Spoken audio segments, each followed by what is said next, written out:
PM education में चर्चा का विषय है कि टीआरई 3 में जो वैकेंसी निकलने वाली है, उसकी कुल रिक्तियाँ कितनी होगी और कब तक निकलेगा नोटिफिकेशन। साथियों, जैसा कि लाइव प्रसारण अपने अतुल सर अपने प्रसारण में बोले थे कि संख्या की एक्यूरेट संख्या अभी बताने में कुछ समय लगेगा। क्यों लग रहा है? आप जानते हैं कि टीआरई 1 और टीआरई 2 में जितनी वैकेंसी निकली थी, उतनी की उतनी पूरी की पूरी बहाली नहीं हो पाई थी, रिक्तियाँ बची हुई थी। तो टीआरई 1 और टीआरई 2 से जो रिमाइंडर वैकेंसियाँ हैं, बची हुई रिक्तियाँ हैं, उसको प्लस आप जो शिक्षा विभाग सचिवालय प्रत्येक जिला से जो रिक्तियाँ फ्रेश वैकेंट सीट लाई थी, यह दोनों को ऐड करके टोटल रिक्तियाँ निकाला जाएगा। आप जानते हैं कि शिक्षा विभाग सचिवालय को शिक्षक बहाली के लिए आपको विभिन्न फाइलें जो है विभिन्न स्टेप से क्रॉस करना पड़ता है। सचिवालय में भी कई स्तर के निदेशक होते हैं, उसके बाद अपर सचिव इसका फाइनल करते हैं।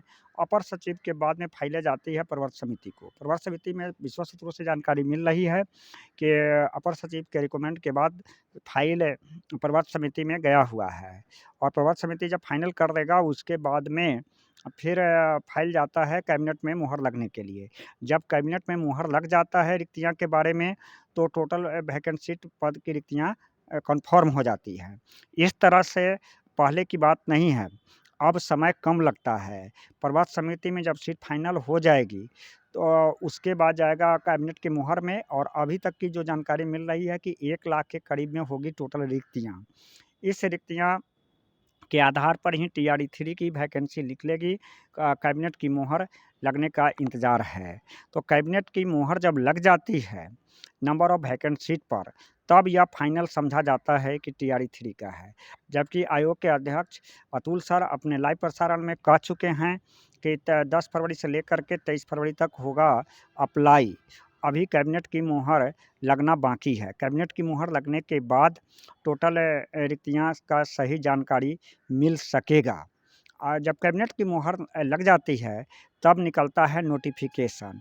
आप जुड़े हुए हैं जीएम एजुकेशन में, इंतज़ार है अभ्यर्थी का कि टोटल रिक्तियाँ कितना होगा। तो आप यह समझ चुके हैं कि टोटल रिक्तियाँ निकालने के लिए जो फ्रेश रिक्तियाँ के साथ-साथ ऐड किया जाएगा किस सीट को, तो जो टीआरई 1 और टीआरई 2 की जो वैकेंट सीट है और दोनों को जोड़ करके टोटल रिक्तियाँ होगी। रिक्तियाँ की संख्या 1 लाख के करीब पहुँच रही है।